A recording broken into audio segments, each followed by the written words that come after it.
السلام عليكم.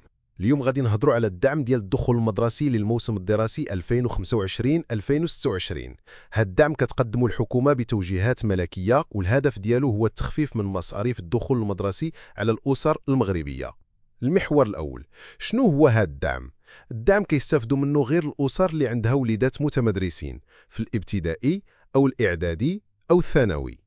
القيمة هي 200 درهم لكل طفل في الابتدائي أو الإعدادي، و300 درهم لكل تلميذ في الثانوي، والحد الأقصى هو 6 أطفال.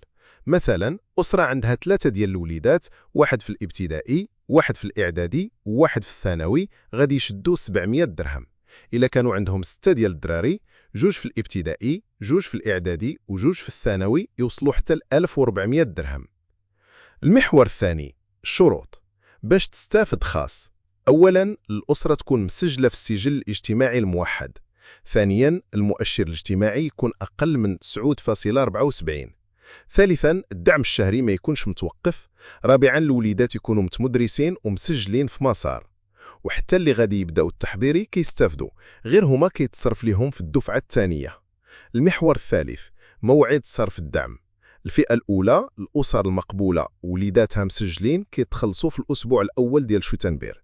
الفئة الثانية، اللي تقبلوا مؤخرا أو داروا طعن، كيتسناو حتى لآخر شتنبر أو بداية أكتوبر.